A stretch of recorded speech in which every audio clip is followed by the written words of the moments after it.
those who can hear me, I say, do not despair. The misery that is now upon us is but the passing of greed, the bitterness of men who fear the way of human progress. The hate of men will pass, and dictators die, and the power they took from the people will return to the people. And so long as men die, liberty will never perish. Soldiers, don't give yourselves to brutes. Men who despise you, enslave you, who regiment your lives, tell you what to do, what to think, and what to feel, who drill you, diet you, treat you like cattle, use you as cannon fodder. Don't give yourselves to these unnatural men, machine men with machine minds and machine hearts. You are not machines, you are not cattle, you are men. That's better option if you do it, a lot safer, I think.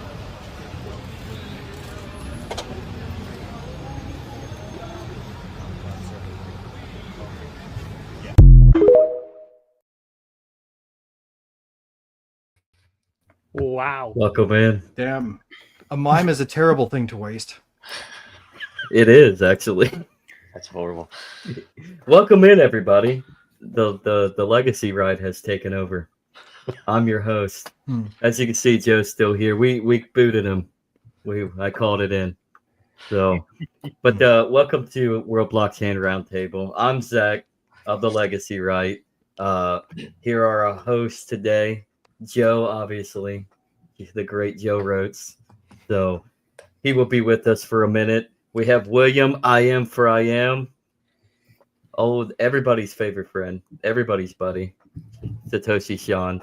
We have Greg from Rivet, and we have the other criminal mastermind in Andrew, my co-host of the Legacy Right. So Godspeed to Lisa. I know that you couldn't be here yet again, but what did we talk about last week, guys? I just thought about it. We have the great So Joe Rotskin. Dragon King. The Dragon King. So we talked about the Roman Storm case. Anything we want to add from that? Anything? Just that and I don't know, we didn't get a chance to talk about this on the show. It happened as the show was happening.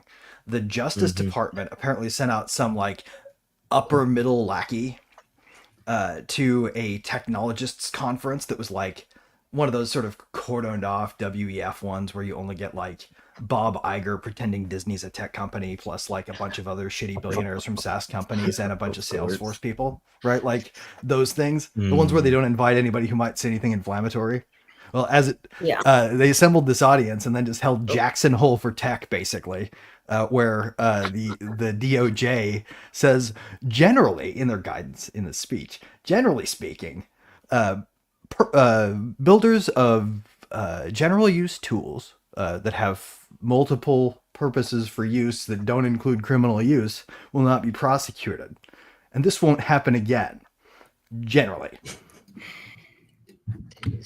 So what they're saying is what we did here, we're not going to use that. And they said specifically 1960. It was like a reference to the Roman Storm case without saying the words tornado cash or Roman Storm. It was pretty incredible. They literally said Bush v. Gore Part 2. It was like that line from the 2000 Bush case where the president says, we only consider the present circumstances and don't use this case as precedent for future voting cases. It was sort of like they're just like going to continue to prosecute Storm and then pretend like they got a win by accident and just on our honor not going to do it again. So Yeah, we're living in that kind of absurd double reality now. It's 1984. Yep. Well, Yeah. worse. I think it's worse than 1984. I think The law it is might be. both alive and dead depending on the state you look at it in. Or I it just didn't want to exist. say I love Or my depending on government. the state looks at it in, I guess. The state's the only observer for that particular cat box. welcome in, Lisa. Thanks, guys. Welcome, Lisa. See, Good to have all I you. had to do was say your name, and she pops in. I'm alive. I'm alive. Yeah, I look forward to this so much. So I'm taking a break from unpacking and ran upstairs and jumped in and wanted to say hi to everybody and Awesome. and try To to speak of the mighty and she shall appear. Way to go, Lisa. Good to see you. Thank you. Thank Good you. to see. Well, from last week, every host from last week will receive 111 lot for the Roman Storm case.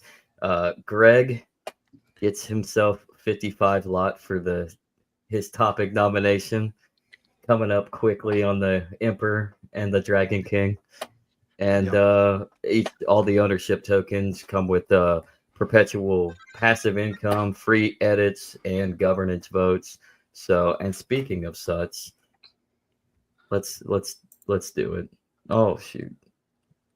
If I can keep my tab up, I need to get a second computer. There you go. We don't need a recount. That's all I just want to say. We don't need a recount. I did not get to vote in the live. Is that what you're posting? Oh, Are you posting the lot total? Maybe. No, I'm posting up the September one if I can figure it out. You know what? I can't figure it out. Can I do this? Is this what you want? Oops. Yeah, that's what I want. Oh wow! It's there. It is. There we go. Nice. There we go. Someone already voted for technocracy prevention. I wonder who that was. Nice. Yeah, it looks like you know what? Nobody in That will be the democracy first votes for week, that, September apparently. 4th, right? That is Aaron Day's big push now, is the fight against technocracy. We really need to try to get him on there. I'll DM him right now and invite him to next week's show. yeah, Yeah. that'd be important For sure. Yeah, definitely for sure on that one. He was on a roundtable yesterday about the fight against technocracy. Mm-hmm. I don't I'm know, sure man. another one We're tonight. pretty much using movies as guides now. You know, Idiocracy, so on. Technocracy. Idiocracy is kind of one of the obvious ones. Blade Runner, but Aliens. I mean, every Killjoys. I could on and on. It's kind of that's where we go. Mm-hmm. Well, I mean, Yeah, look for at the sure. current president. He's taken all of his cues from Fox News and stuff like that. So he really not too terribly surprised. So what's the most like out of the blue movie you guys would compare today to? Just make an analogy to a movie that nobody has thought of in a while. Saw. That's what I feel like right now. Yep. Metropolis. That's a good one. Metropolis, yeah. Reanimator.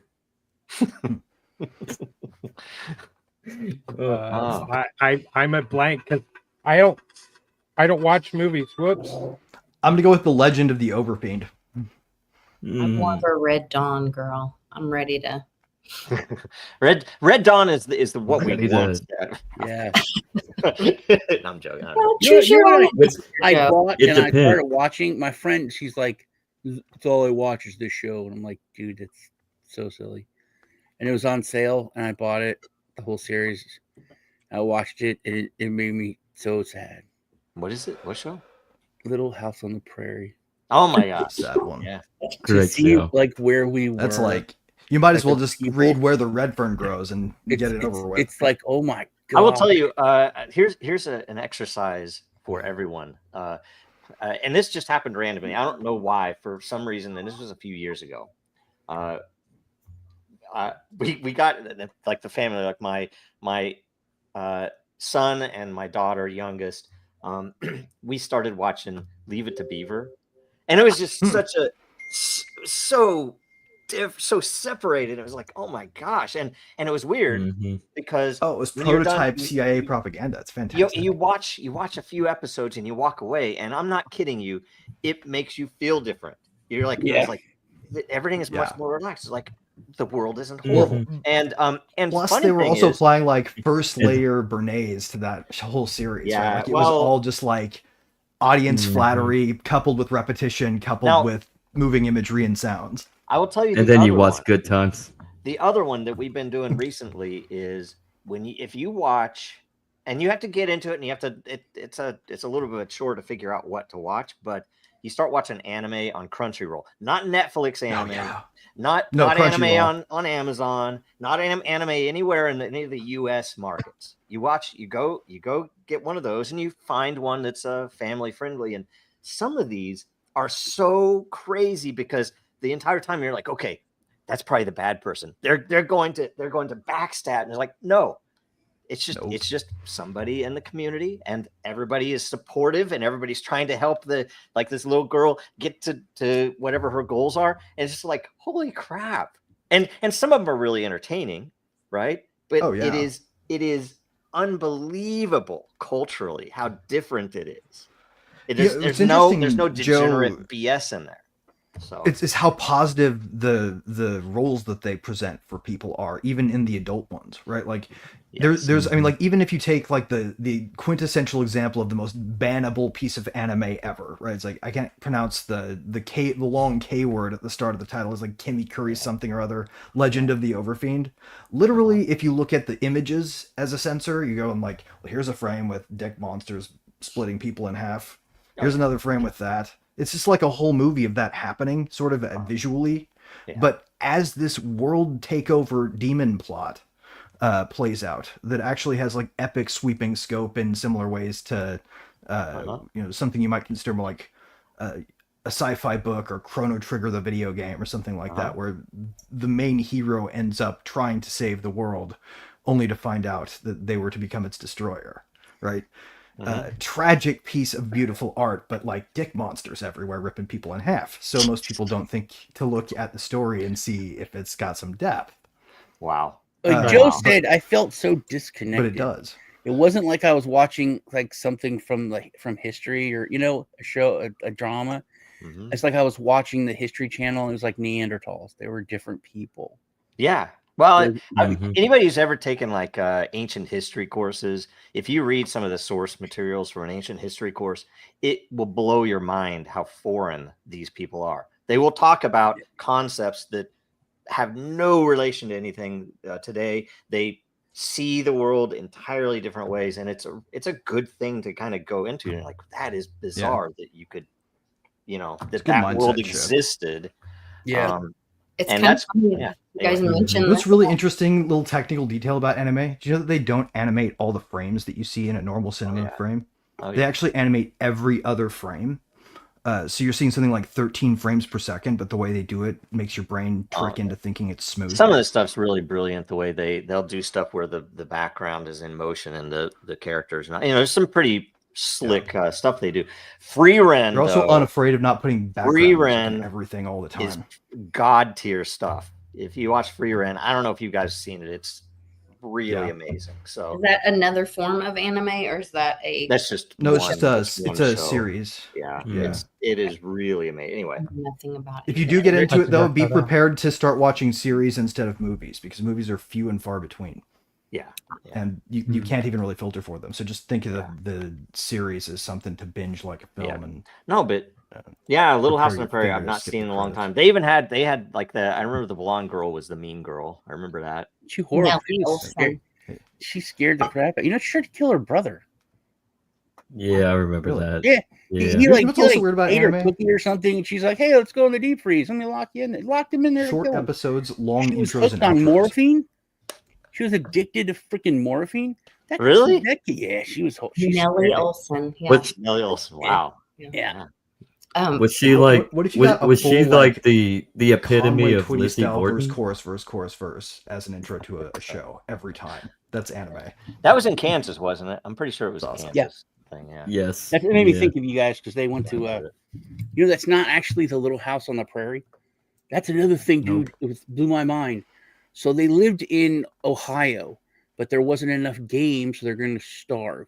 So they moved to this little house on this prairie, and they built it, and this is where we're going to live. And then the government made a treaty, and they lost their land. Really? It was like Deep Space Nine, the Maquis thing. So the like two soldiers go to him, just give him his paper, and he's like, "We got to leave." And they're like, "Why?" He goes, "Because government redrew a line, and now we can't live here anymore." and then they had to leave the little house on the prairie, and that's when they went to the big, town, because they wanted to live in the middle of nowhere, and then they went to the town. Oh, I didn't know. I never didn't realize that. Wow. Yeah, It's okay because your emperor loves his government. He's muted. So, isn't the official one though kind of an interesting place? So, like, the actual story that it was based on placed that somewhere rather novel. Don't talk ill of our rulers. Look at I pop in and That pop sounds out. like a good Weird. Yeah, transition. you had to be. You lost your head. That. Off with your head. Oh my goodness. It's so funny that you guys are talking about this last night. We were watching, I found a new app. Download this free app, and it has all this wholesome shows. It's called BYU. So I don't know if that's Brigham Young University. I don't know if Mormons are putting out free streaming, but it's like Probably. It's like they have like classic. That seems like a oppressively charitably Mormon thing to do to me. It might be, but they have a classic novel like I have a lot of Mormon friends. movies, I love you guys. and then they have cool. and then they had like this sweet little dog movie about the yellow dog, and so Cannon and Mom and I watched this sweet movie about yellow dog that saves this boy that gets lost in the woods, and Can we actually just kind of get a fist bump for Mormons generally? They're pretty cool, actually. Oh, yeah. I've known a lot of Mormons, and I always end up friends with them. Yeah, I used to be Oh, Mormon shit, that's too. pretty rando. I lived in Bellevue, so there are a bunch of Mormons in Bellevue, like Washington. So. most unlikely human to convert who appreciates you right here. I even served a mission. I knew a Mormon. I still know him. His name's James. Cool. I don't know any Belgians. Belgians. I know a lot of Belgians. You know I like one. Belgian chocolate. They tell you what, the Belgians. Oh, look at it. He's disappearing. losing his William head keeps talking disappearing. crap on the Belgians. He's gonna lose his head again. Yes. All right. So, what's next? I gotta change out my camera. And by the way, I love my What government. is next? Is it your government? That's why you take the Why? time to design things that have to do with it. Jeez. Oh, I do have. I did put this together real quick. Audience, don't give yourselves to emeritus. Men who It's a little bit disobey too and slave. much, isn't it? Anyway, it's that same speech. I was like, we have it. We have it now Anyway. at our hands. It sounded like the McTalker voice. It That did. was fantastic. Since we love our government so much, this week's topic is blockchain solutions for a world governing body. Oh my! Neat. So Oh let me my. refresh. Zach. Got to do the Joe thing. Zach Yes. attack. So wait a a second. great Did I topic. nominate this? Seems like it. Wow. Well, holy shit. Wow. There you go. Maybe we And- should and require this- whoever nominated it to host the show. That's probably what you should do, right? Hey, that's a good idea. That is a good idea, actually. And what That a means people who coincidence, could Andrew. nominate, right? Like you get in here, you nominate, you can actually get your idea on the show as you lead the show, which is a pretty cool way Yes, to that be that the would kind of be- person that who would comes be up with pretty the cool. big And we need question. sponsors. We need some way to have a budget so that we can go and do crazy things with the budget. Yes. Hmm. Like wingsuit off of blimps. Yes, while live. If you guys pay for it, I will do it. Okay. Assuming we don't cut corners on costs for safety. Greg will do those things. We have to Not build yet. our I envelope. think someone should get with the AFL. It's a lifelong dream of mine to wingsuit off of a blimp. and see if we can get sponsored. I think Hmm. we should film the next show like maybe in Epstein's cell. By the way, where's the list? Did you get the list? I haven't seen the list yet. I think Yeah, we I'm saw still the waiting, first. too. Been on the first internet for a phase of long it, time. right? There is no list. There is no It's list. not the list you're exactly. looking for. List. Good one, What a- Sean. What a Yeah. freaking joke. Dude, what Well, about blimp Sorry, jousting? sorry, Zach. That sounds we, like it'd be we fun. derailed you. Speaking of taking over, though, you're all taking over. Yeah, Andrew Andrew. It looks like you have the first question. You can How have the quickly wingsuits can- to bail out. Yeah. Sorry. Yes, we may need to bail out after this question. How quickly can blockchain tech replace the International Monetary Fund? I don't expect a correct answer, just an educated guess. And who wants to start? Go ahead, Joe. 1 week or less. Yep. That's it? Yeah. Short, 1 week or sweet, less. to the point. It can be William? done. Easy. How about you, William? I can make it happen in 4 days.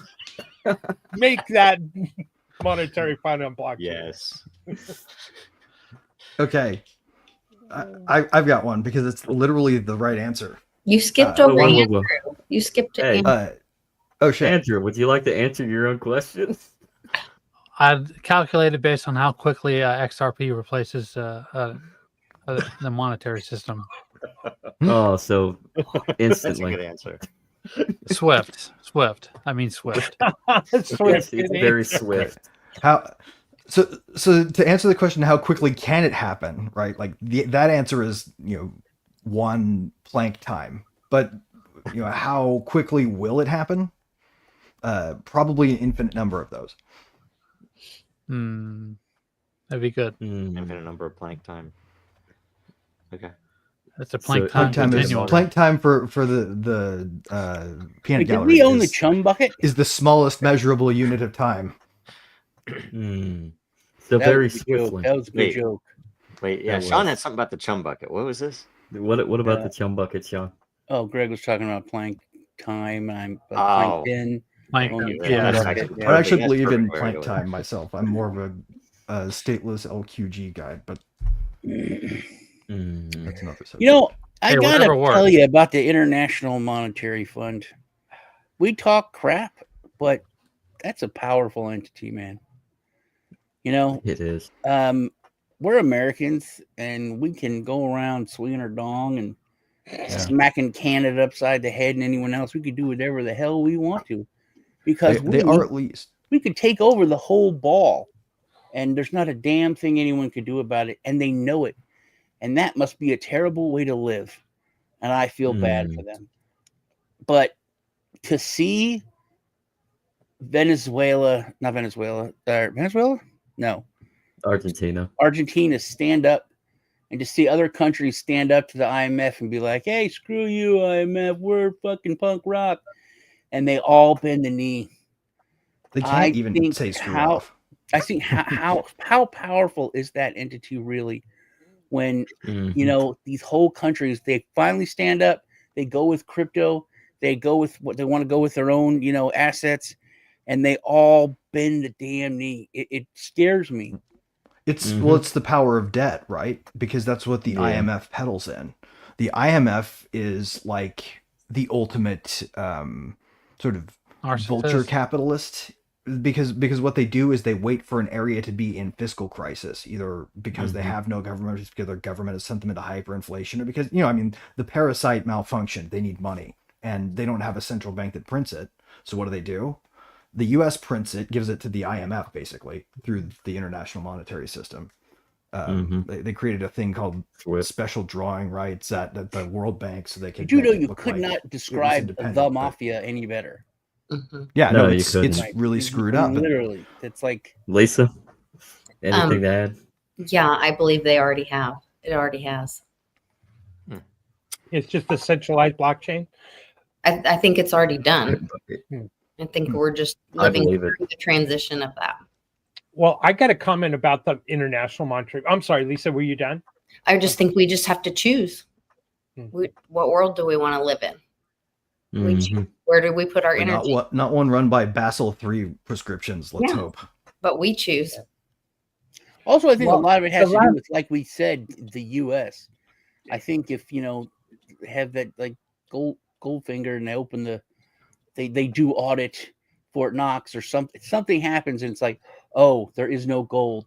Oh, America has no actual wealth. It's all just violence. And it's all based on the dollar, If they lose that pillar of strength, it'll crumble. Except for that's not really true, right?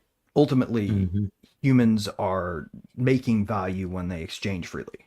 So as long as there is a free exchange that occurs after, like black markets now do outside of the dollar system, then wealth will still get created. The question is enough wealth going to get destroyed when that shit falls apart that it won't matter? I was going to say that there were rumors, or there are rumors, and the UK government has not said that they're false, that they're actually bankrupt and they're going to the IMF right now asking for a loan. So the mighty British Empire now is at the point where they're begging the IMF to step in.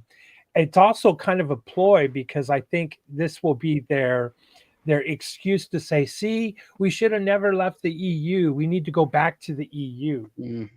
And when the IMF steps in, it's going to be an unbelievable hell for... How much do you want to bet the loan terms functionally put them involuntarily back in the EU, whether they want it or not? Right. So that's happening very quickly. And that's, well, I'd already said that Europe has fallen, and the UK fell before them because of this. The UK might be rising, actually. I think the UK might be coming back to us soon. No, I don't think so. I don't think we want to. Yeah, I don't know if that's going to work because there's so much anger there because of the migrant. Yeah, and not just a genuine population revolt, the sucking of the wealth of the British people for that. And then if you say, "Oh, we don't have any money left," while people are complaining about the money you're just giving away, that's the worst time that you could do it. Yeah. Well, that's anyway, Andrew, your question was very artifacts from Britain. Well timed. That was very. Do you guys ever looking for artifacts from Britain? A little audible here. You guys ever looking for artifacts from occupied Britain right now to see if you can get signal out of the noise that they're filtering out? Like, I'm pretty sure that nobody in there can scream and we can hear them. That's true. I don't think they can. Yeah. You have to have a dissident audience overseas pre-installed before Keir Starmer went in to have a voice outside of. I don't know. There are a lot of people like that Scottish thing happened, and there's a lot of back and forth where Americans were making fun of Brits and Europeans for not protecting this little 14 or 12-year-old girl, and yet they're they are rightfully and it's a point to be made, but rightfully they're saying it's like we see stuff over here every damn day of you people getting killed in the streets in the U.S. And are you guys doing shit about it? It's like, no, people getting their heads kicked in. I think the only one talking about it is freaking Fuentes. The only one that's actually doing that, and they have him banned everywhere. But the thing is, it doesn't matter. His word's getting out. And I think the same thing over there. There are a lot of, there's Keith Woods over there, Irish dude. There are a bunch of nationalists. And when there's like a whole position on an important public subject, hole in the narrative, everybody knows what the hole is, right? Yeah, exactly. If you live in a place where you can get arrested for saying the wrong thing, which we all have, right, because of the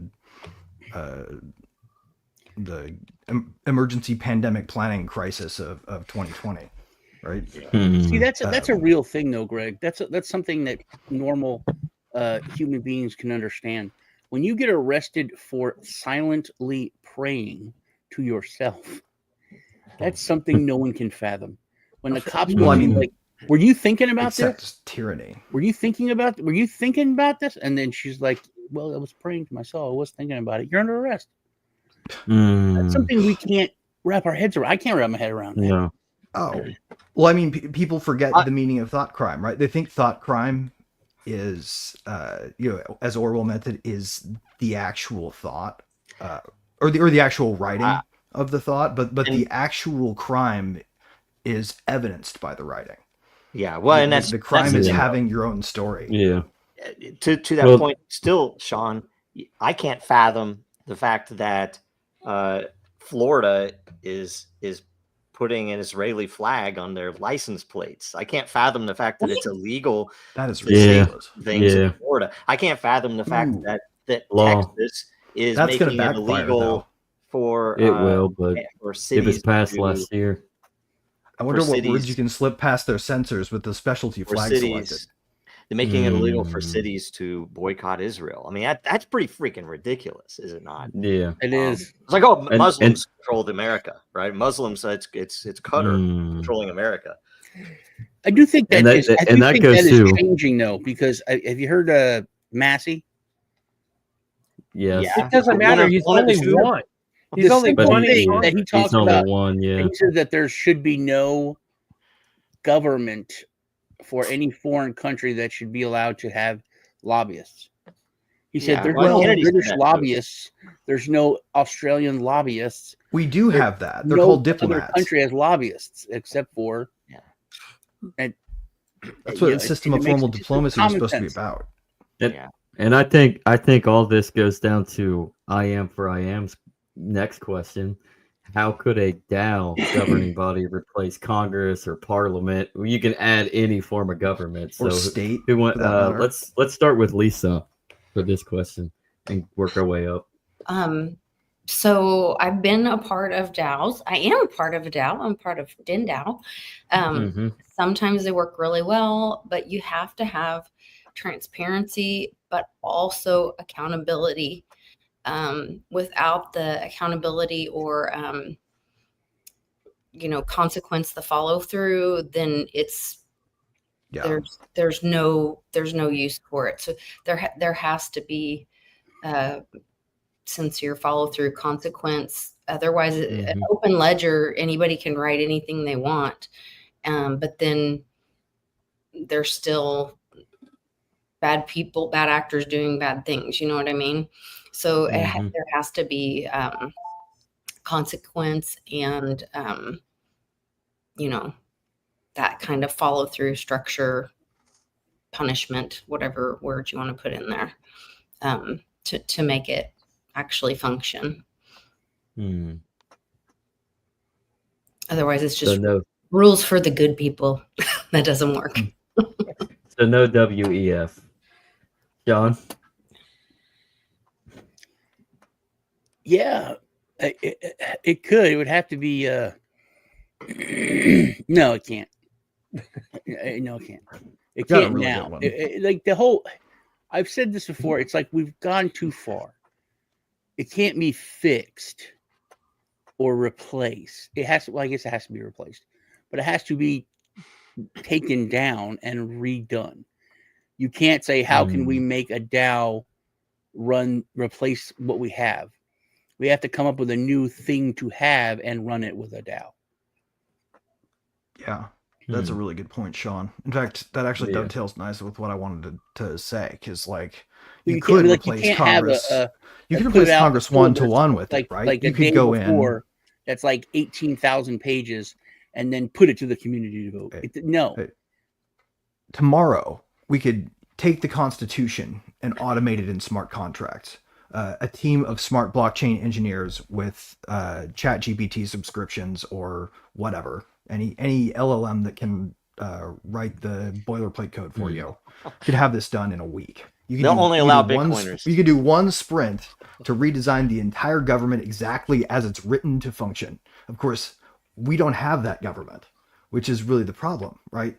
If you wanted to put a DAO governing body in place that replaced Congress, what would you be replacing? What part of the machine does Congress actually represent now? And I don't think anybody can look at that and go, well, those people make the rules that we all agree to follow. No, they don't. They make general guidelines for bureaucrats to implement the rules out of sight, right? So already the Constitution can't really be rewritten just by, we can't fix it by replacing Congress with a DAO, but we could do some interesting things to Congress with a DAO. For example, term limits limited in terms of official actions. Try this one on for size. Term limits in terms of number of official actions taken before you're reelected. Imagine every law or everybody gets 5 official actions that would have to be put through a open AI that is just basically the Constitution, the Bill of Rights. It has to. Oh no, that's against. Oh no, that breaks this. You can't do that. It would have to be approved and go through that before it could go to the next step. I'm so sick. How about you, Andrew? I'm sick of people that are lawyers that know all this stuff, putting a law out there that's blatantly unconstitutional, getting it passed by all these other lawyers that know it's unconstitutional. You're saying lawyers, you mean traders? Well, no. Lawyers don't believe in unconstitutionality anymore. Every We're not like allowed. what 80% of Congress are lawyers. Money. Right. So, but they It's go all about through the it, money. they do it, and then finally it goes to the court a year later, and they're like, "Oh no, this is unconstitutional, silly. Oops, we didn't know." And you got to sit here and listen to them interpret back to the way question, that guys. the founders would have thought about a decision that's being made by a bureaucrat that the original founders never would have allowed near power, right? It's the most absurd thing in the world to hear administrative law litigated, because when the court hears it, they use originalism to make arguments about the law while ignoring the fact that the lawmakers that they're referencing would have been perceived as interlopers and scoundrels. That was really weird what happened to the background. I don't know if it was just my end or whatever. Anyways, Andrew, what do you have to say? Well, I mean, a DAO is just the next level of centralized autonomous organization, right? Congress is a centralized autonomous organization. They make the regulations, like Greg was saying, and they provide the framework for people to implement it. What we need to do is we need to do the balance of power shift, where we start slowly integrating the decentralized, and eventually it's going to take some time, but people can be normalized to the act of, contracting outside of Congress. They're not going to be happy about that, but this is just how things work. When push comes to shove and they're running out of fuel, people are going to have to make a decision. They're going to take a risk and break the law, or are they going to go and move with the trend and be protected by the group? Follow-up question. Okay, David Friedman. Andrew, follow-up question real quick.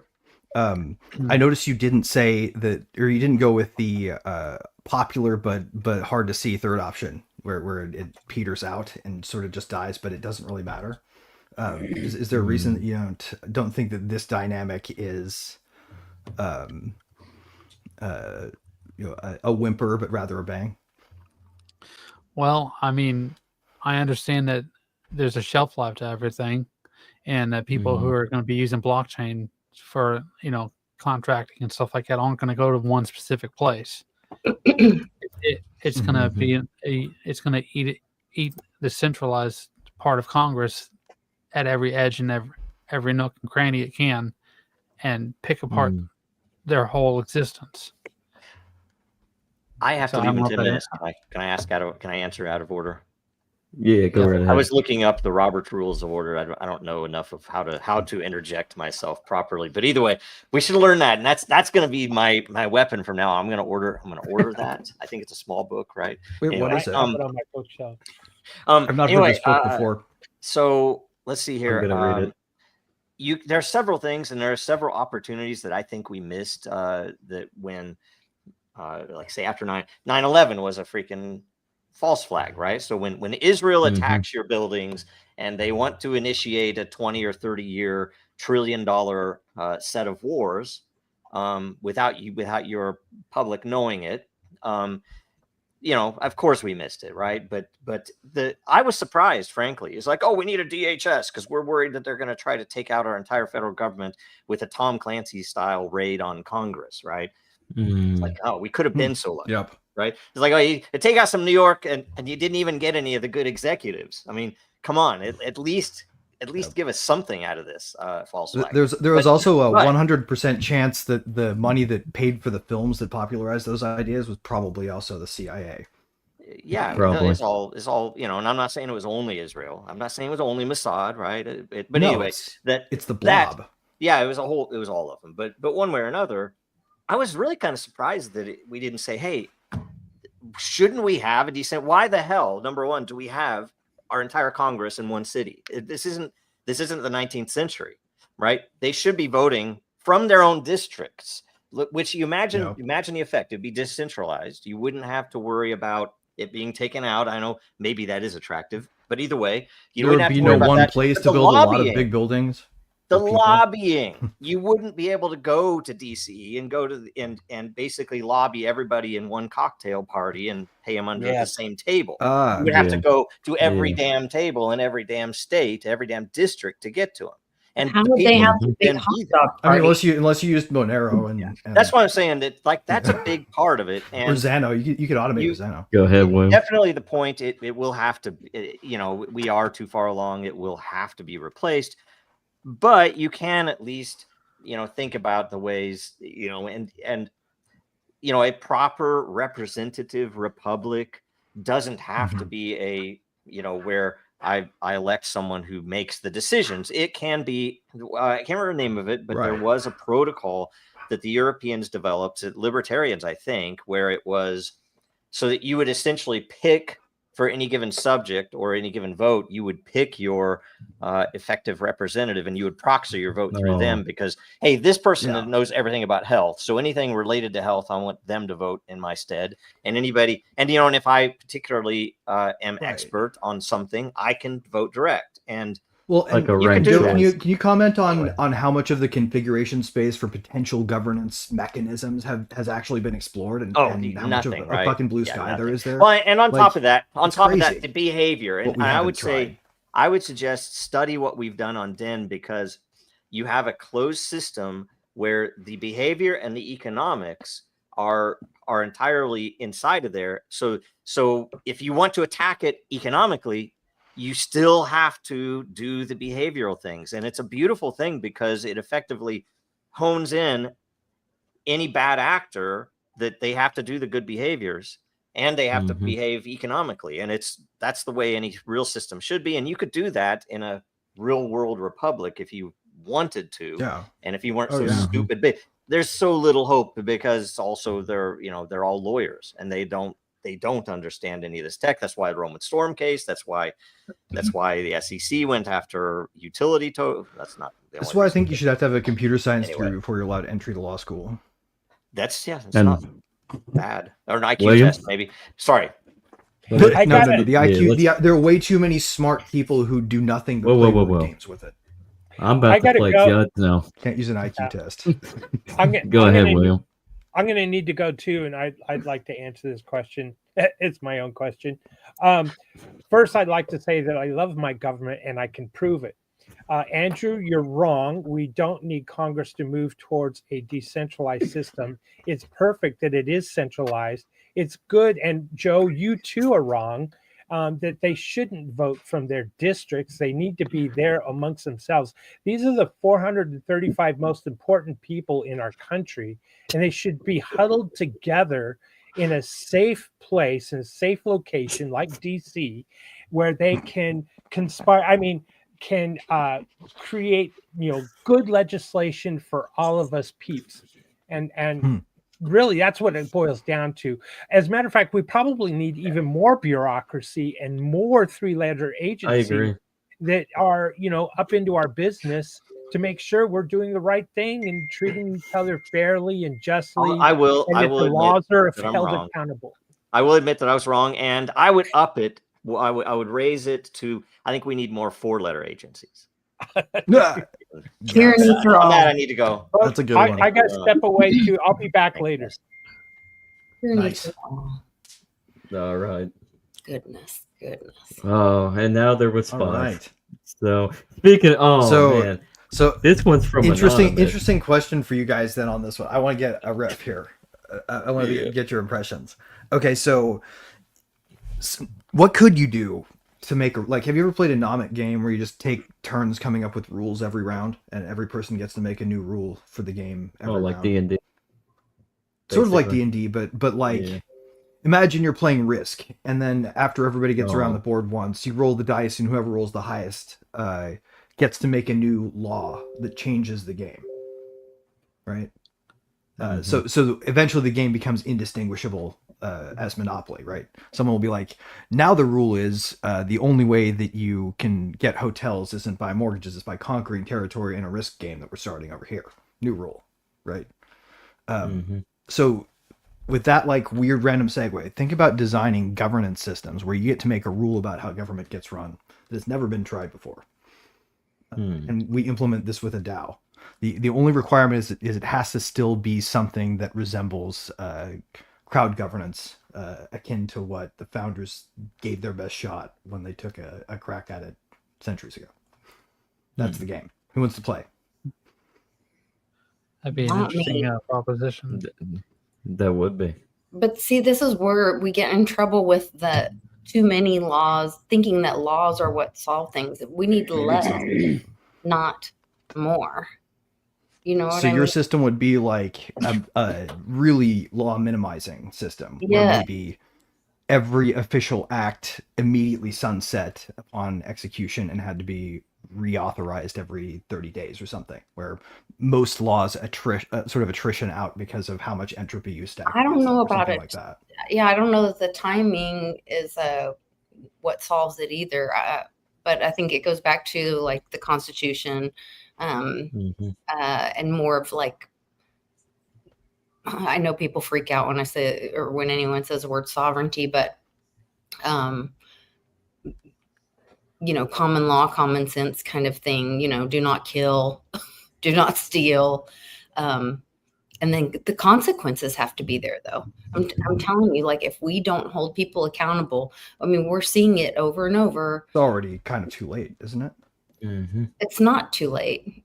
Well, I mean, think about this. Does it matter that there's a felon running our country right now? Because when he went in, he was, according to the label system that we use to technically apply criminal approbation to people, right? That should technically not have ever happened, because now we think felon and we think, oh, that could be president too, right? We have to think what kind of felon now. Yeah. Right. So you're right. The consequences really do matter, especially not with just who we punish, but how we punish and who we wield it against.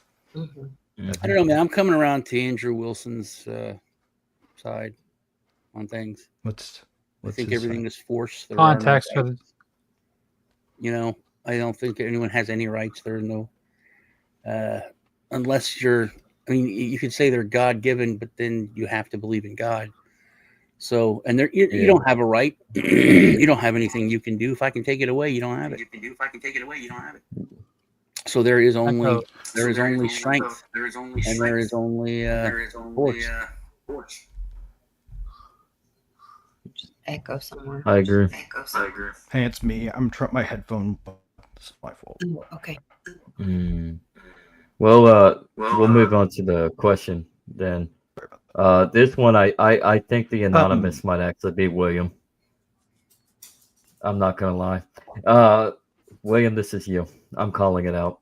Can the panel describe the umbrella promise to the audience?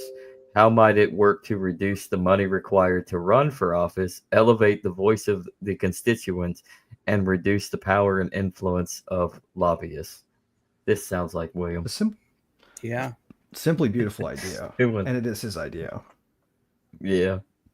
Who wants to start? Lisa have done like a couple shows on it. She knows. Yeah. Do you want to take a crack, Lisa? It's a great idea. It talks about just like the umbrella, that the money that the lobbyist would typically put in the Congress people's pocket has to go to the community, and so then the Congress or representative has to act on behalf of the community, and then it functions, and those funds support and benefit the community. And if they don't, then they don't get their little pocket change, and so it holds them accountable. And you see the benefit go to the community and the action community. I mean, I would go one step further, that I don't know that we need that mediator or that congressperson anymore. We have the technology can replace that person. Yeah. Well, and what I think is really clever about the umbrella promise, though, or actually, Sean, do you want to go? Do you have a thought on this? I had a thought that was go for insane. Imagine a system on chain where lobbyists exist and they get to pitch their ideas and why they think things should be the way they should, instead of to the congressperson, to the people, and they have to pay. So they put, $100,000 in there, whatever 2 million, whatever they were. Didn't this happen in 2018 once? Hold on. So then they pitch it to the people, and then people are like, "No, I don't like it," and then everyone that we've picked that votes against it, they get the money. Or I do like that. We want that. And everybody that votes for it, they get the money, and the people decide. And it gets. Can you imagine that? So like a prediction market weighted pitch fund. There's basically they're That's paying. cool. They're paying the money that they would have paid illegally, right? For the time to talk. Basically, paying for ads to go directly to the people, and then we're like taking that money and giving it to the people to pay to. That way, they still get rich. They still get rich. They still make tons of money, and it's still a little shady, but they just do what we say. It's kind of important if you're designing practical systems to change the system we're working from, right? You have to have sort of troughs for corruption to flow into that aren't as harmful as previous forms of corruption. If you want them to adopt, like ideally, you would make it more lucrative and easier to be corrupt in a less damaging way. Yeah, it's like crypto. In your iterative design. Blockchain, you're making it, you're incentivizing good behavior and doing what people want versus doing what. So it'd be sort of like the good behavior incentivization form of harm reduction. Well, and those people switch to smokeless tobacco. Only if smokeless democracy or whatever. Only if those people that said yes or took the funds would have to hold that entity or that idea accountable for, if they went outside of their plan or what was presented, then they would have to be able to shut it down, rein it in, turn it around. It's an important point. Yeah, or give up the fund to correct whatever wrongdoing. Well, one of the ways I think the biggest thing we have to promise change, though, about politics is that there has to be insane penalties. Like, I think above county level, you got to have death. Yeah, and Sean, that dovetails nicely with we don't even have to do that, right? If we have perfect enforcement on this, then the punishments can be light to be effective, right? So as long as we surveil our government carefully, really pin them down like butterflies, then the infractions can be expulsion from office, never to be reelected, right? You're just out.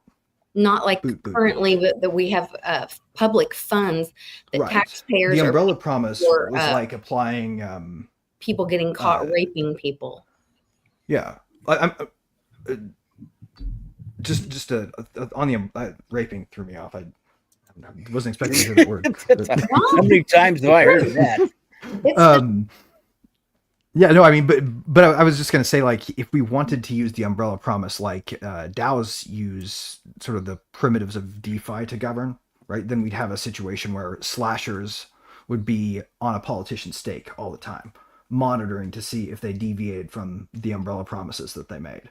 That if they weren't, then somebody could make a killing by claiming a bounty on a promise broken. And it would hurt the politician and fund a community of people who were constantly watching them to try to make a killing on them breaking a promise. That was the cool thing about it to me. Well, when we were talking about it earlier, to watch them and hold them accountable, essentially. We was talking about Japan earlier and how their government kind of operates. They're more in a communal fashion, and you compare it to the United States government, which is all about, basically narcissism and success. And it's really about how you frame the government that you want to be the most effective and what targets that you want that government. And one big federal government is not going to be a solution to everybody's problems. You need, like we talked about before, a more decentralized government, competing governance. People go to live where they think the government best serves them. It fits their bias. Yeah. So that's what I think of when I hear about this. We are changing the Japanese slowly, though. So we're getting to them. Oh, yeah. Japan's also a really or are they getting to us, really weird case. Yeah, right. So we might be doing yield curve control before they start doing. There's so many things about the government that is like communist. There's so many, but it works, and it's not that really oppressive. It's a very odd place. It's their government is more like what's it called? I'm sorry. a parole. They're like, it's more akin to parole than anything else, from my point of view. Is it? I mean, if You're you get always looking arrested, over your shoulder. you get arrested, you're guilty till proven Metaphorically. innocent. You know. Yeah. Yeah. If you what's the other thing? I forget. I was about to, but it's oh yeah, the state buys stocks in the stock market to own private companies to prop them up. There's so many just contradictory, weird things about it, but it works. So okay, sort of. It does sort of work. Although it is interesting that like their central bank policies have always been kind of unusual, right? Like if you want to talk about certain kinds of stupid Keynesian strategies to manage the monetary base, look at Japan for some of the more creative attempts. Well, what are this one's from William? Oh, go ahead. No, I was saying their monetary policies won't last forever. I mean, we just talked about the yield curve and how it's definitely going down the tubes. And we're seeing it. We're seeing it now in real time. So this one also comes from William. What challenges might arise when implementing blockchain for cross-border governance coordination? Speaking of monetary. Allegedly comes from William. Allegedly. You know what? You're starting, Andrew. Okay, what challenge? Just a second. Let me zoom in. What challenges might arise when implementing blockchain for cross-border governance coordination, like treaties? Well, I mean, it depends on how compatible the governing bodies are. Like, you're not going to have a very compatible style of governing body between Russia and Canada versus United States and Canada. So that's one challenge. And another thing is if you've got people doing cross-border payments as it is through like just traditional methods, like go to Walmart and stuff like that and do it, you're going to have a better time than if you're just trying to set that up for the first time. But at the same time, you're also going to run into challenges because there's going to be new things that you're not adjusted for. So I don't know. Right. It's just my thoughts. Yeah. I think the biggest problem is going to be the fact that treaties are typically unbinding in any meaningful way, right? And the way that this technology makes the most sense is to automate the bindingness of things, right? So if you wished to have a treaty organization figure out a way for this system to work, you wouldn't be able to design it with a phase-in plan for different members, right? That would involve constantly writing new bespoke smart contracts per trading partner. It would be, and in the most literal sense that blockchain engineers would use this term, retarded, right? You would be doing it the dumb way, because you would just basically be wasting all of the efficiency and replicating the inefficiencies of the old system. You kind of need a new way to think about it, and to make a permanent treaty for the first time in a field of nations that are used to making provisional treaties that aren't binding. It's going to be a tough freaking road to hoe. That's what I was about to say, is that there's treaties that have been in place that just nobody picked up on. So, but sorry about that. I was originally going to say it's not, and all of y'all said it's not, but you said it with a lot of words, because they already had. It's not going to have any new problems. It depends on what government is involved, what administration, whatever. I mean, the entire system of government in a lot of countries can change, not just the leader. But it could change certain things if you really utilized blockchain, and like Greg brought up smart contracts. If we have a treaty, a trade treaty or something like that, and if there's a smart but if those governments would stake into it, like for the next 5 years, we're going to put $2 billion, $5 billion into this.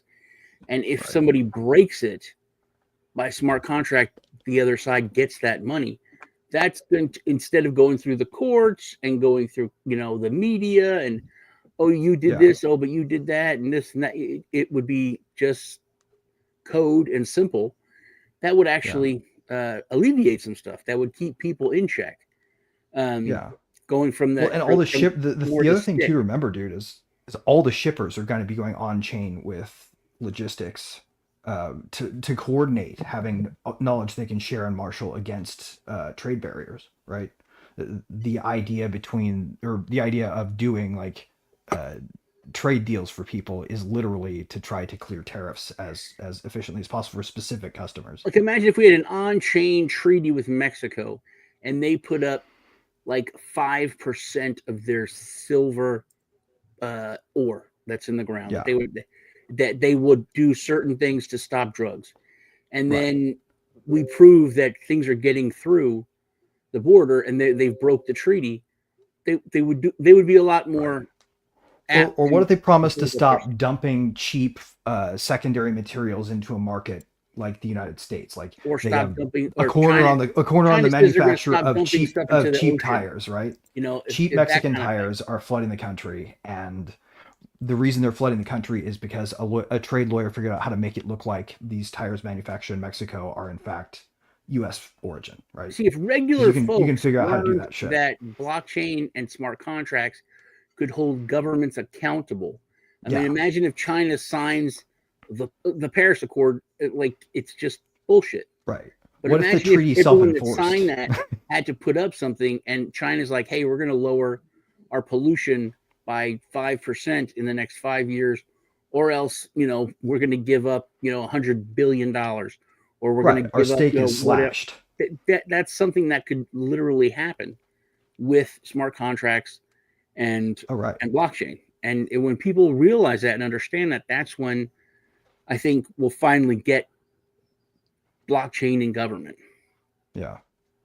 That's the accountability part. You're absolutely right, Sean. That's what we're missing in so many things across government and contracts in general. But that changes not only government and treaties and all of this, but it changes the way our whole judicial system works as well. I mean, think about all these contracts, even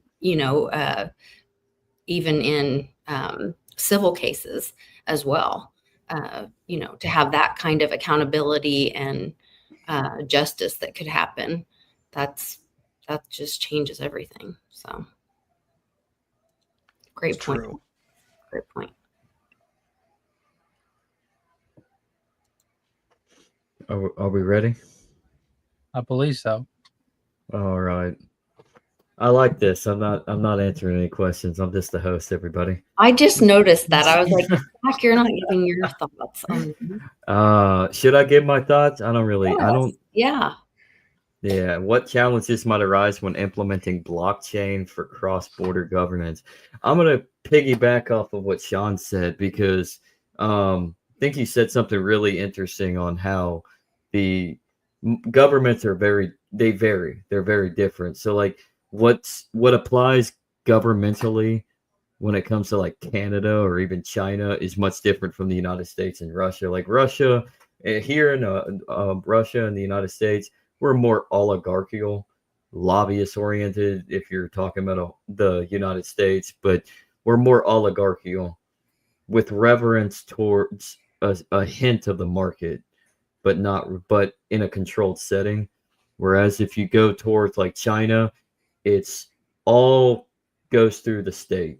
So how can we counteract that when you have different various degrees of one country that has their own belief system and how they govern and somebody like China? So that's the challenge, is trying to figure out the balance. So right. Well, China's an order society. It's like a food review. Very oligarchical with a hint of market. Just a hint. With a hint. It's just a hint. Bloody hell, that sucks. Gordon Ramsay. So Another one from William, and these are the last two. I'm gonna hide that, everybody. How could blockchain streamline international and distribution for a world governing body? Who wants to start? Aid distribution. We wouldn't have the problem with food, the Gaza stuff. I watched this like right before we started. Just popped up on my feed, little TikTok video someone shared, and it's just I thought it was fake. I thought it was like a joke because this dude, I don't know who he is. He's not like a big YouTuber or TikToker. I've never seen him. He's like, we're about to go into Gaza. We're crossing the line, and I'm like, no, you're not. What is, I thought he was going to start dancing, or I was watching it, and he's like, Frank can't get his helmet on. And then he's like, we're with the army. And then all of a sudden, they're actually they're with the army, the Israeli army going into Gaza. He's like, they say there's no food. Look at all this food. And it was just tons and tons and miles of fenced in food. He's like, look at this garbanzo beans. And I was like, yeah, but that could be sitting in Israel. It's like, well, you don't know where it is. This is it's so propagandish. Right. It was could silly. be stock footage. It couldn't even. It was it could not even be this year for that matter. It was funny the way it was like I'm like, I can tell this is propaganda. It's not even trying. And I think when we use blockchain, that's one of that was one of the first adopters was supply chain. And if you just use it for supply chain, you're going to know where it goes. You're going to know who shaves off the top, but who cares when it gets down to like this? I mean, he's there. The guy was like, they say there's level 5 starving. No one's starving. Everybody's got food. And I'm like, there's no people eating the food. You're not showing people eating the food. You're just showing food. And he's like, that's all lies. No one's starving. Look at all this food. And they say there's no fuel. Look over there at the gas truck. They got gas. They got fuel. They got everything. And I think if it was just the basic stuff that there's already, Louis Vuitton and all those, they all use blockchain. Any way that they can keep from losing money, those corporations have grabbed onto blockchain and use it fully already. They have for years. So just by putting aid on the blockchain, you can have the supply chain and know exactly where it is, know exactly who messed with it, and know where it is now. You would know if the food is here or if it's actually there, if the aid has gotten through or if it's being held in a warehouse. So once again, just the transparency of blockchain. For sure. You could use QR codes to do like a unique identifier for every wallet or whatever. It shows we're eating, and this is actually in the location like Sean was saying. And what if that way you can use count the population as well. That's actually an interesting thought. That's actually what we used. So I ran the largest nonprofit volunteer effort in the state of Oklahoma for 13 years. And we supplied Christmas gifts to kids in foster care. And we used, it wasn't on blockchain, it was a ledger system.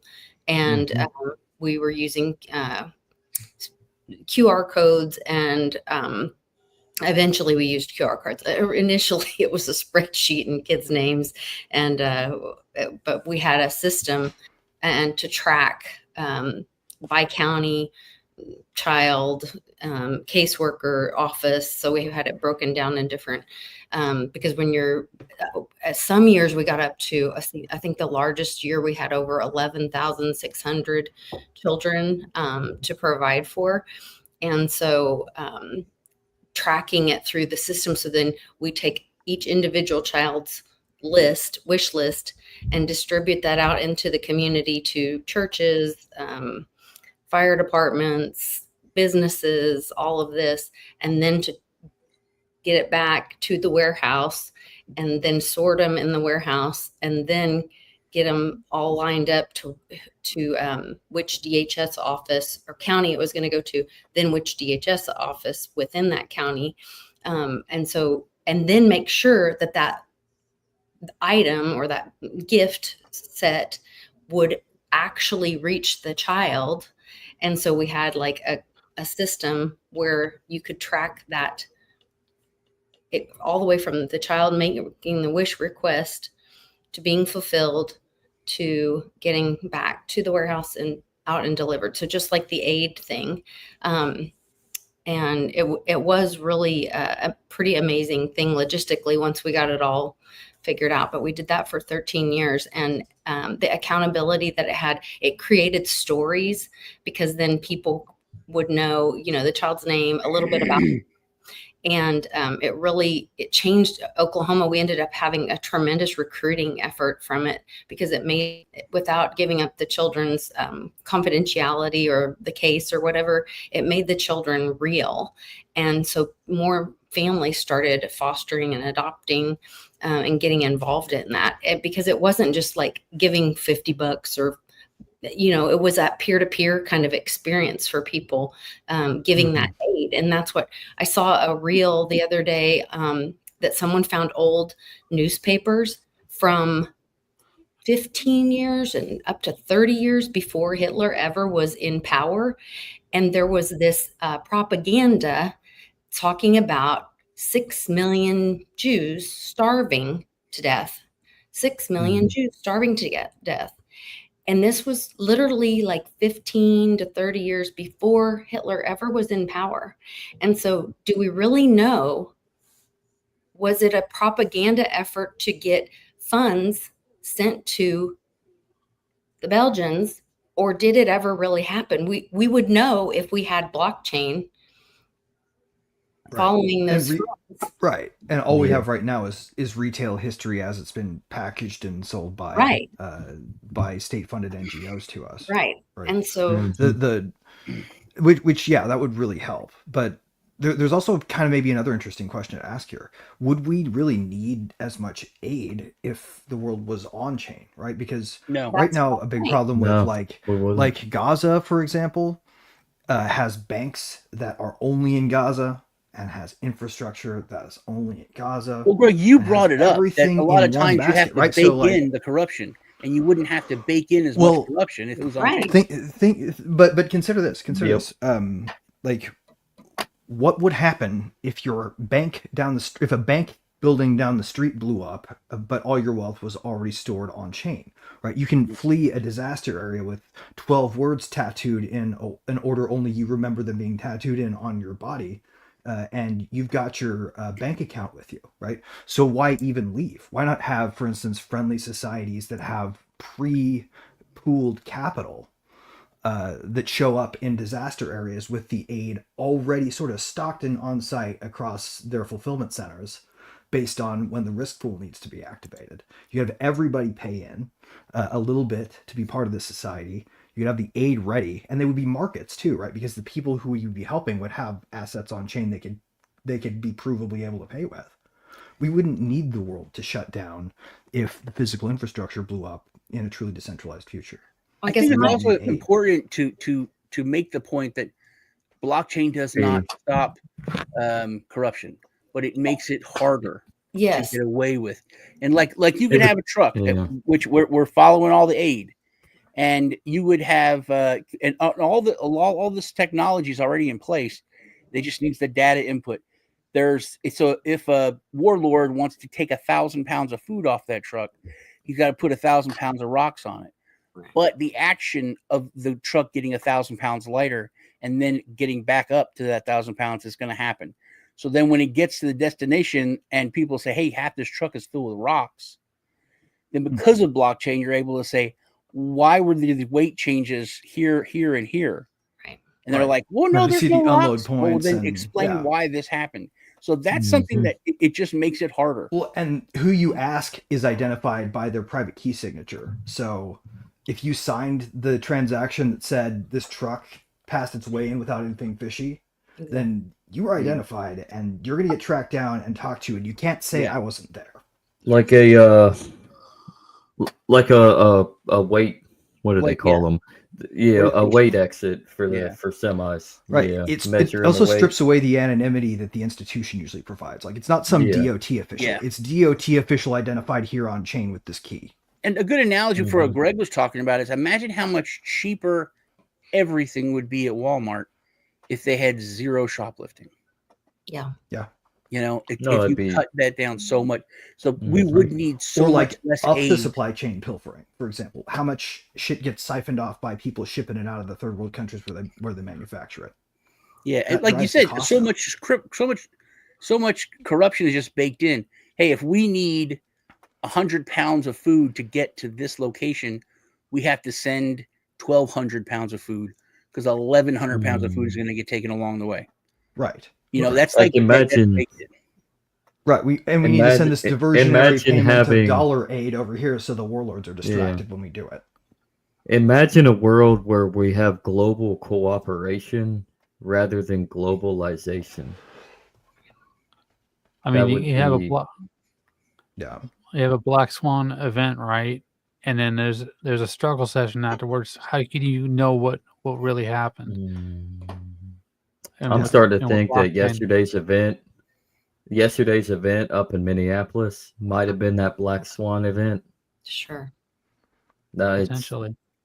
Yeah, especially with the Second Amendment issue, because I think both sides are on board at this I point. still think a significant and underaccounted for a portion of the increase in youth violence and suicide has so much to do with how much surveillance we put them under in school. Yes, I agree. I mean, imagine in the 90s getting into the car and your parents had a magic brick in their pocket that told you A, exactly what your homework is tonight, B, exactly what you got on that test today, C, exactly the teacher's appraisal of your attitude, effort, and demeanor.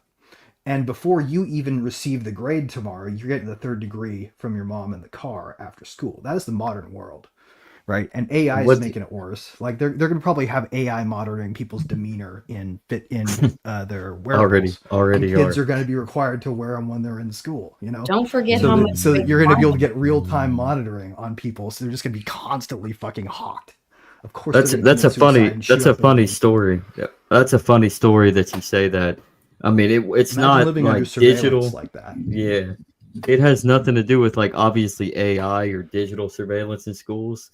But back when I was a sophomore in high school, I had just come out of Catholic high school. I had to go back to public because my parents didn't want to drive without a carpool.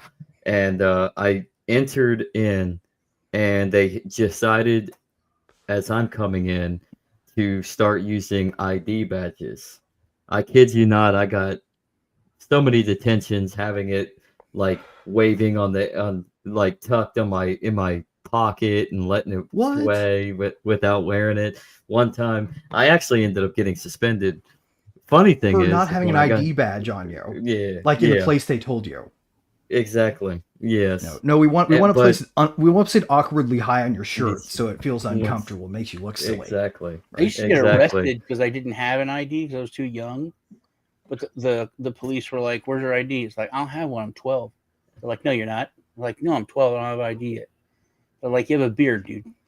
Where's your ID? Who are you?" I'm like, "I don't have ID. I'm only 12. Leave me alone. Like, come with us." I need an adult. Yeah. Yeah, for real, you did. Yeah. And then I get like in trouble when my like mom or my stepdad would come to the police station and they would be all, "Well, we're sorry, kid." And there were 4. And they were like, right. "I can't believe you. You must have been doing something to make the police look at you." I was like, "No, it was just playing on the playground." Yeah. I mean, back when I was in middle school, was it 2004, something like that? They were making the woman, they couldn't have regular purses or whatever. They had to use the little clear see-through pintle bags. And there was all this outrage, personal matters and stuff like that. And like, and it's only gotten worse since then. So, yeah. You get to see their tampon tubes. Wonderful. Oh, right. Wonderful. And you can guarantee the security guards never make any awkward comments about that sort of thing or do anything inappropriate. That probably never happens because the sort of people who are security guards at public schools tend to be of the highest caliber and the highest achievement. I'm old. We had guns at school. That's why I was an armed guard at a private medical college. Yeah. I'm somewhat old. We had knives in school. No guns, but we did have knives. We were We had very. guns, but in the parking lot, like We literally just Yeah. We What, had kids in the car with gun racks on the back of their trucks. Yeah. You know, and Yeah. teachers too. Mhm. Everybody was safe. Yeah. I think we're pretty much talking about it right now, but here's the final question I'll read from William, of course. What role could decentralized identity systems play in global governance using blockchain? And is a blockchain passport feasible? And I think we're pretty much touching base on it right now. Yeah, of course So it I is. figured, yeah. That's one of the best things for blockchain, Oh. just like supply chain is identification. What if we did Because, another? like, you could also one of the greatest things about blockchain ID is that if I go through whatever, I go to a website and I want to look at weird porn, all they need to know is that I'm 21. That's it, and that I'm from what country. So I don't have to give them any more of that Argentina. information. They can get just that information. I can make it so they can just see that. When you have a passport, like, you could just make it come up, not a criminal, from the United States, name, that's it, and birthday, whatever information they need. Whereas now they can get all your information. Right. They don't need my driver's license number. They don't need my full address. They don't. There's so many things that you don't need. Yeah. You don't need to know my birth date. You just need to You just know. need to know that. what. You just need to know what it is in some cases if you have to pass an age check for a law. Yeah. And one of the cool things about blockchain is that an encryption is that you can choose what they see. You can choose what to allow. Without even seeing the age, you can hand them a piece of information that doesn't reveal the age, that nonetheless reveals whether or not you pass the age check. Is he over 21? Yes. Yeah. Exactly. To me, the thing about blockchain passports and ID is that the real decentralized identity is called reputation. And to take the idea of identity and put it on the internet as a place that it belongs, you're making an assumption. You're saying that there are things that can pass in the information space that justify someone knocking on your door with a gun and taking you to a cage. Mm-hmm. That's what you're saying when you say information needs this to transit, right? So you're going to a country because you're going to hang out with some people or whatever. Part of the control apparatus could be in the identifying of you, right? The fact that it would be on chain would mean it would work everywhere the same way. Really easy to access, really easy to write general rules about that the framework will already bring to the table, right? It's potentially quite dangerous to have identity at all on chain. Because identity is just a workaround form of reputation that can't self-enforce, right? It was always there because you couldn't just have reputation because some people would cheat, and then you would need verifiers to make sure people weren't cheating, right? And then criminal penalties for lies. But if you don't need that, which Silk Road proved you don't need that, then you can just have reputation, and we don't have to worry about identity at all. We really ought to try to keep things that pass in the information space, in my opinion, away from legibility to men with guns, if we want to have a free internet and a better future. We need Obama. I'm just kidding. Well, I think we've all seen Of Mice and Men, right? They survived without having ID cards when they went to work and lived their daily lives. I think we could survive without an ID card every 5 seconds. What we need is a plan. We need a plan. I don't know what that plan is. Did they calligraphy IDs for everybody in the 1760s? I don't think so. If the greatest country in the world is founded without IDs, why would we need them now? Cursive is the new calligraphy. Personally, I think we need to just go to Tahiti and grow mangoes. Start a mango farm. That's the plan. Well, I like Greg's thought about the reputation, because actually that it doesn't matter what somebody's identity is if you don't know their reputation. No one's safe if you don't know somebody's reputation. That's why we have a credit score. But if you can prove with the chain that you are the reputation that you say you represent, like I am the person authorized to speak for this reputed account, right? Yeah. Because of all the things that I've proven that I've done with my deeds instead of my words, because it's on chain and you can see, right? Anybody who wants to cheat then with the reputation that they value has to be prepared to burn it, to open a new wallet and start from scratch. Right. So then That there's is a that thing powerful incentive to be a good guy about how you have a reputation.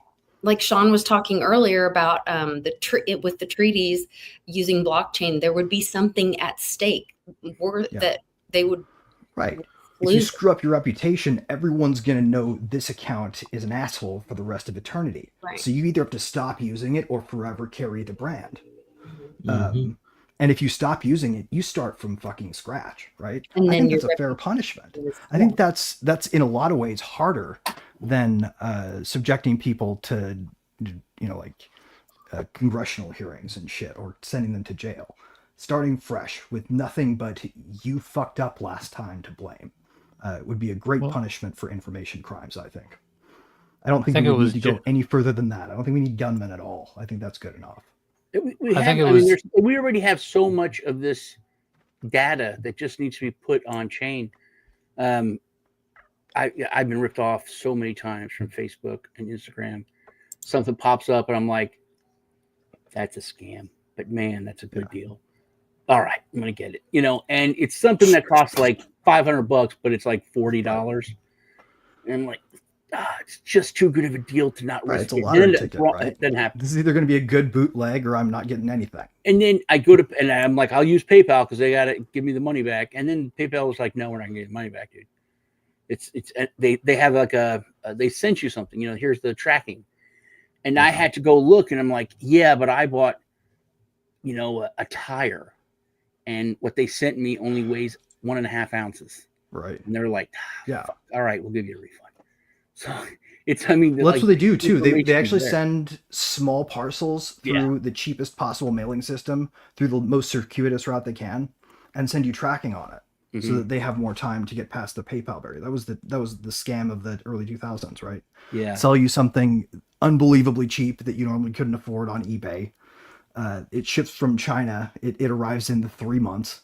And when it gets there, it's an envelope with a torn piece of paper in it. I was like, I was like, anyone that buys this is stupid. You can't buy a gun on Facebook from China. Come on. Besides, this gun costs like $500. You can go on a thing called Silk Road in 2014 and get methamphetamine in the mail. That worked.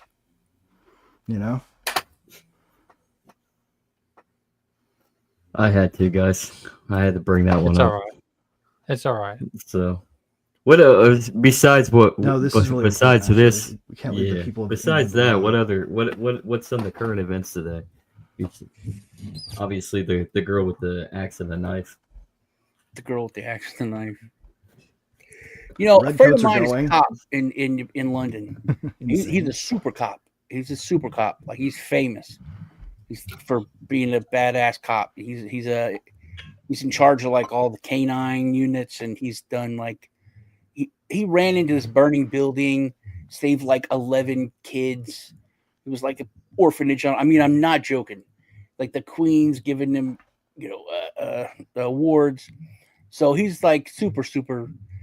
And he posted this thing, and I laughed. It was a joke. It's like, we got a lot of really bad weapons off the street. And it was like a rusty kitchen knife and, a couple like small pocket knife. And there was like 5 cops standing around a table, like we would have for like automatic weapons and 1 million pounds of cocaine. And they're standing. I knew it. Wusthof, right? Like, and I was like, "Are you?" I was like, "Really? You're going away for a long time. Like, you got these dangerous weapons." Hardware. And I had this other friend. He lives in Liverpool, and he's like, "Oh man, squad. A bunch of drug dealers moved in down the hall from me. They're loud." I said, I don't feel safe here with my girlfriend. I got to go down to the shops and get a couple hammers.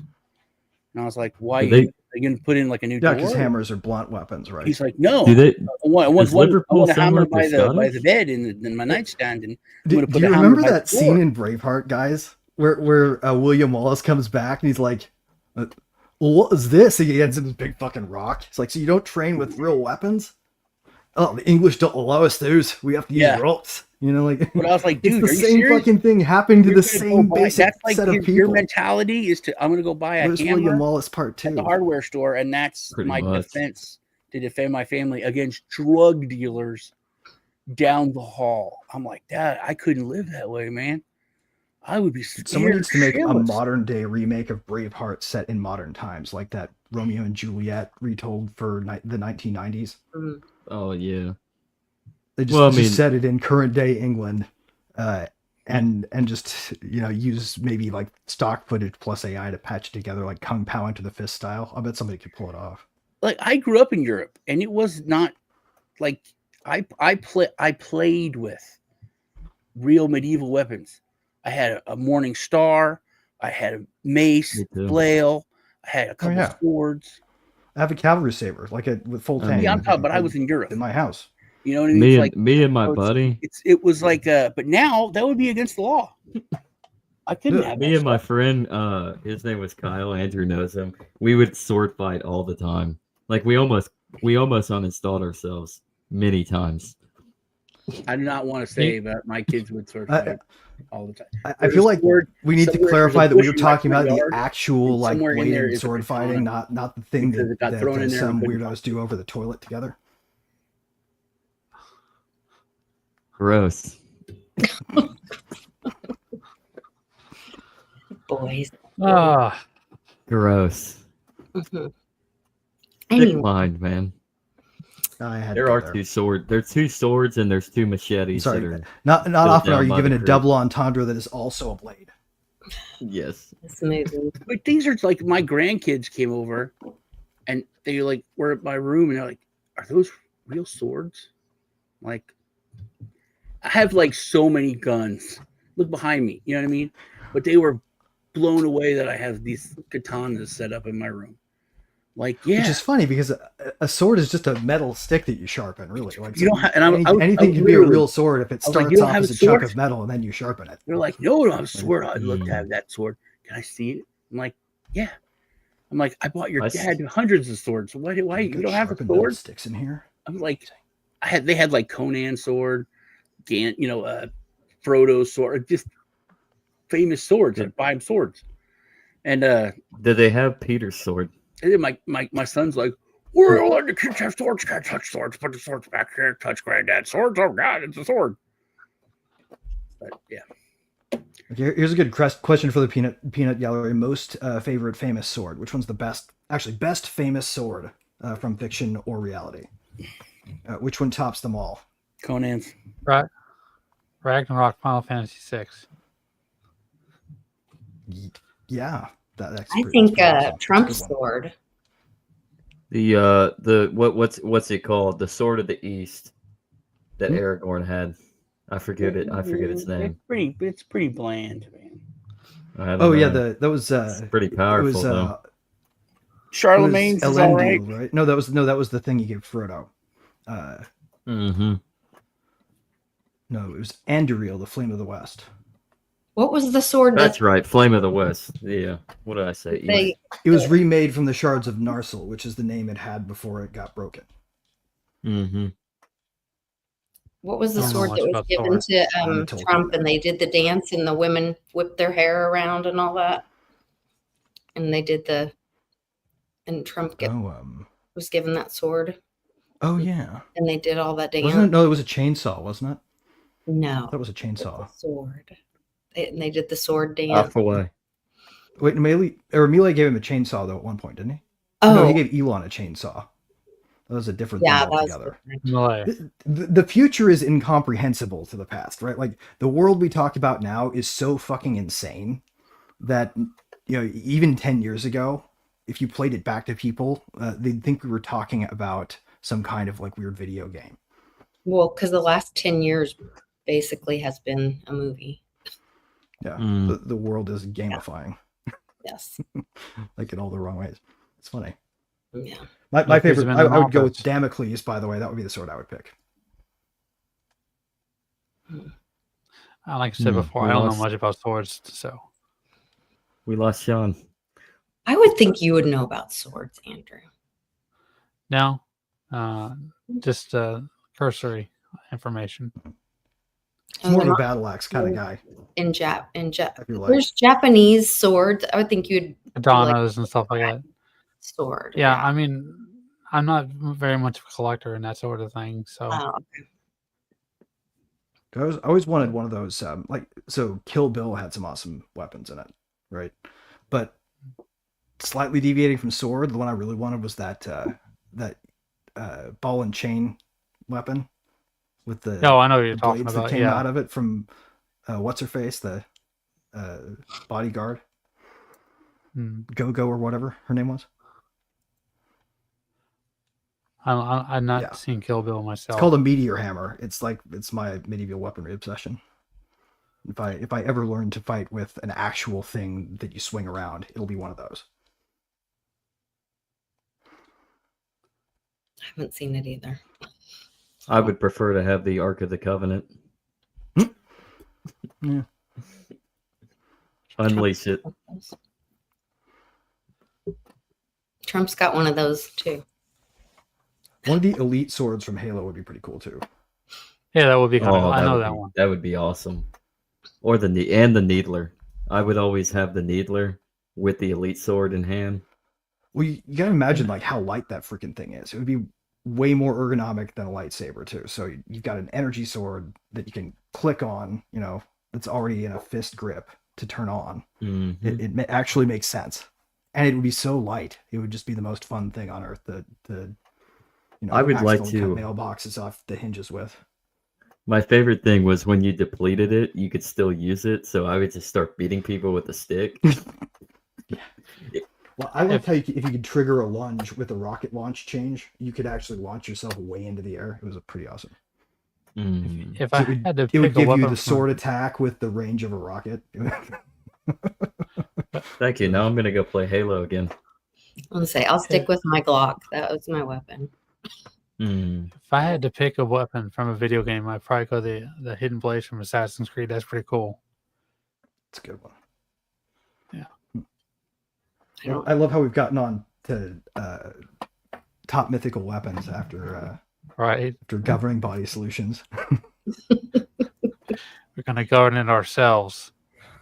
That's right. I want to change my. Here's some interesting. We in the shadows are the light. In other gaming news, right? I want to change my answer. The second most complex game on Earth, behind that's why Sean left. No, I got knocked off. But oh, sweet! That's why Sean left. Maybe it's type beyond sight. That's awesome. Computer, turn off the wheel. That from? That's a good sword. There we go. It lights up. This is a good sword. Oh. There's mine. We're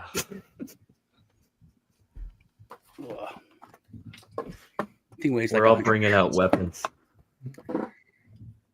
Mine's all start with the letter I and read import at the top. Those are my favorite weapons. Interesting. Well, anything else going on in the world today? Yes. Is anybody here a fan of No Man's Sky? Greg is. Greg talks about it a lot. They dropped another freaking this open source project is freaking unreal. It's not fully open source yet, but I predict in 10 years, right, they're going to just DAO open source that game to keep it going. Outer Worlds 2 is coming out. But they just dropped walk around inside it ships that you can build yourself with thousands of custom parts. It's insane.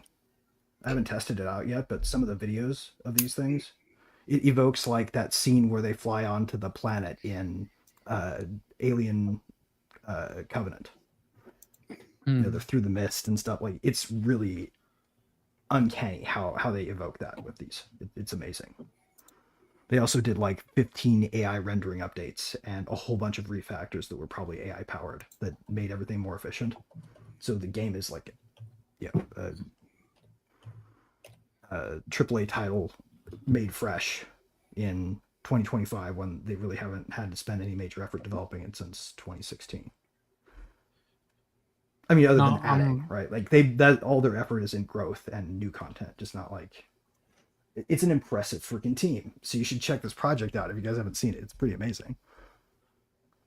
I was pretty happy that they open sourced, not officially, but reverse engineered the Perfect Dark Realm for Nintendo 64. And that's going to be pretty fun down the road, playing that on a computer. What I'm looking forward to is we get some Dracaria dragons into some of this stuff too, you know? Right. Like they've already got the root material to be really, really rich things that you can interact with in an AI-powered game world. So we started talking about what we're seeing right now about Britain. We didn't go over Hoist the Colors. Oh yeah, shit. It's kind of a big thing, man. Well, let's just whiplash everybody over from video games and fantasy swords back to the fact that our former colonial overlords are now oppressing their own people so badly that we should seriously consider interventive aid if we want to continue to hold ourselves out as champions of freedom. That's what they were doing over here, Greg. That's why we became who we are. We were their people. I swear to God, we'd be fucking greeted as liberators by the British people right now. I've heard that by so many people. Their army is nothing. Their army is like less than our National Guard in our state. Yeah, but don't they still have a navy? Dissolve NATO. We could just no. You know what? You know what? Ownership. They have more admirals than they do ships.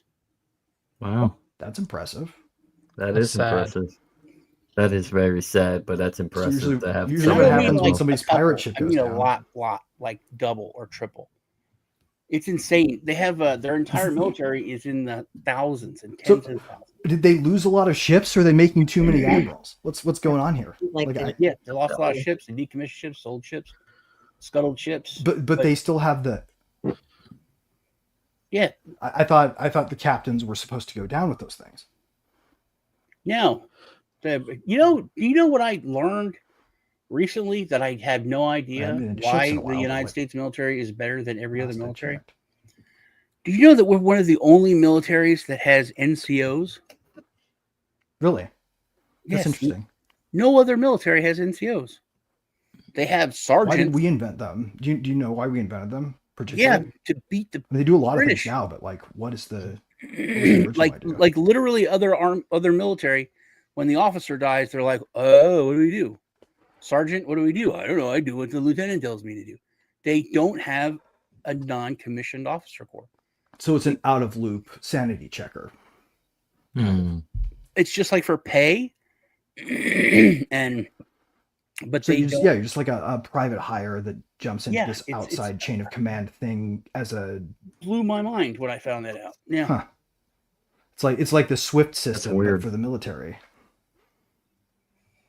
They're not the banks, but they make sure the banks can send money. But also England is so small, right? Not a ton of people. They've put up over 1 million flags. I mean, think about that. 1 million flags. That is insane. And the media is like freaking out about it. They are calling it racist, but they really can't because it's their own flag.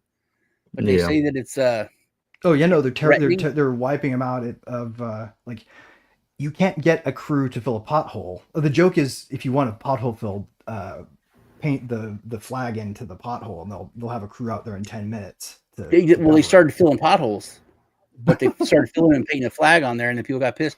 And some cities went and dug the pothole up that they had fixed. And people are like, What I saw they were doing is that they were putting the flags down in the potholes so that they would fill them. I saw people, they actually filled the pothole with the flag, and then the city went and dug the pothole up. And people were like, it's insane. Yeah. They will literally, and they also have their nanny state snitch line going still, like from the COVID days, but now it's for this kind of reporting, right? The coronavirus Karens never got kicked out of power there. Is the thing. Like they're still in charge. Yeah. All of them. Like they even made, out of embarrassment for throwing an office party, the so-called Trump resistor to the pandemic policies of the UK flip over to being a ninny about it, right? Like he went from, this is stupid to babies must wear masks or we're going to shoot you and take them away from you. God, that time was so nutty. I can't believe that's still happening there. I mean, they fell a long time ago. Do you guys think there's a case for like actually rescuing them? Do you think that would be a more noble? I would certainly be more noble use than anything else we're already doing with our military on similar grounds. Well, the officials in our government are making fun of them. I mean, J.D. Vance goes over there. It's like, free speech. But like we should silly. be maybe worried about the fact that there's a little girl in jail right now because she posted videos of herself being targeted by a predator, right? And they targeted her for hate speech, basically, right? And she's the one being targeted by the system now. That's what they did. And they rough-handled her too. They rough-handled her too when they arrested her. What's really pisses me off. I don't know when it happened, but when I was a kid, like speech wasn't against the law. Well, neither were thoughts. Like Mr. Johnson down the street is a complete racist and thinks all people of a certain race should be kicked out of the country or killed. Right. And it's fine. So they go ahead and fire up what was it? The thing that we did in, it was called the Crucible. I think there was a story about it called the Crucible. He was also a cop. And he could be a cop as long as he did it. But then, honestly, because he was allowed the free speech, he was looked at under a microscope. So every time he pulled someone over, anytime he had any interaction, if he stepped out of line, he would have got stomped on because he was allowed to have that free speech. As long as you, like your personal beliefs, thoughts, and whatever you did at home, if it didn't affect your work life or you didn't try to harm any other people, that's your thing. That's what America was. Well, and think back to this too, guys. Like, if you remember back being a tiny account in the height of pandemic era heyday spindletop censorship, right? Like, if you had a tiny account and you got crushed by authority, you didn't get out, right? Nobody heard about your story. You just sort of went down with the GoFundMe account for your defense that didn't get funded. That was like probably most of the people who got targeted back then were most of those. And the ones that sort of rallied everybody out were the big enough to be seen being oppressed ones. Think about what maybe is happening in the UK right now to the people who, their reports successfully make invisible. Right? Are we really the country of freedom? Were we full of shit? Because right now we're doing a lot of brutal stuff with our military, and we used to stand on this principle. So, and I'm not for intervention. I don't think we should go do this, but for the people who do think we should intervene anywhere in the world right now, where the fuck are you on this? You're being a coward. Yeah. Either if we're gonna be bellicose, we should actually do with it what we claim to do instead of just pretend to do because it's convenient. It's Labor Day weekend. It's a great time to stand up and do something about it. And burn flags. You can burn flags. Well, I think we did it. That's in fact, you can burn them in different bundles. It's going to be illegal to burn the United States flag, which is because it's not going to be free speech. That's what they're saying. Which I think the argument has been lost for it to be free speech. When you can get arrested for burning like an Israeli flag, you can say that you lost. Yeah. You can't say that now. How many flags do you think it would take to string together a rough, shambled version of the word freedom from? Like how many flags that you could string together and then light on fire so that they all burned at the same time? Right? Probably 7. Then you would be burning flags, but they would be comprising protected speech. So if they'd like to see more flags get burned, then I know a good workaround to the law. Well, here's a workaround. As many flags as you can get, you can ride in the street and then sort of light your message. Well, speaking of messages, we're about big loophole. We're about to round down. Got 10 minutes to the 2-hour mark, so should we go ahead and just wrap up? Yeah, my battery's about to go, and I don't know where my charger is. We're still unpacking here. I'm going to go first. Well, Yep, go first, Lisa. I'm glad to be back. I love and miss all of you guys. This is one of my favorite things to do every week. Thanks to everybody that's joining us in the chat. And I hopefully will get to do maybe another show today. I don't know, but for sure I will be back on Happy Hour tomorrow evening on my channel, like Quinn Lisa on YouTube. So thanks again for having me on, guys. Absolutely. Thanks for joining us. Hopefully we'll be getting to see you more now that you're starting to get set up. Yes, it'll be more stable. Cool. Well, we're Go glad you're ahead, back, Greg. and glad you're getting set up. Thanks. Mm-hmm. Okay, so I don't know. There's a lot of weird stuff going on in the world right now, guys. I'd say lean into any one of the things that I always talk about, because that's what I always say. But I would say right now, maybe it's really important to take a step back, take a breath, and get the landscape, because there's so many different things afoot that are new dynamics because of the way things have sort of cascaded through all the changes of the first half of the year. And I think people should broaden their perspectives and see if their stories still make sense. And that would be my advice to everybody, I guess, this Labor Day weekend. That if you do one labor this weekend, challenge your assumptions just to see if they're still good. Will do. Sean, how about you, sir? Have a great Labor Day weekend. Check out my stuff on my channel, and hopefully me and Lisa will be around Tuesday for Tuesday. We will next Tuesday for sure. Okay. Well, maybe we'll have to do it Wednesday, actually, because I have to drive Cannon back to Oklahoma Tuesday. No, will I be back? I might be back. Okay. I don't know. We'll talk. Okay. Law Zero Part 2 tomorrow? Absolutely. Okay. Why don't you announce it, Andrew? Check us out tomorrow with Greg. We're going to go over part 2 of his book, Law Zero. And we'll just keep going as long as we can. And it'll be 11 a.m. Eastern Standard Time on YouTube, X, Rumble. And that's about it. I do have one thing I wanted to share from Rothbard about flag burning, but if you guys don't want to do that, we don't have to do that. Go ahead. Go ahead. Rothbard on flag burning is a classic. Yeah. Just a second. Can you share the How screen? long? Oh. It's just it's from a Pro Liberty pod. Alex is good on next. So hold on just a second. It says the first thing. Yeah. The first thing that should be clear about the flag is that it is simply a piece of cloth with parallel stripes of certain colors. So the first thing we should ask ourselves is, what is there a piece of cloth that suddenly renders it sacred, holy, and above of defilement when red and white stripes are woven into it? Contrary to many of our historical politicians, the flag is not our country. Still less is the flag the freedom of the individual. The flag is simply a piece of cloth, period. Therefore, he who tampers with or desecrates that piece of cloth is not posing any kind of threat to our freedoms or our way of life. Consider the implications of taking the contrary position.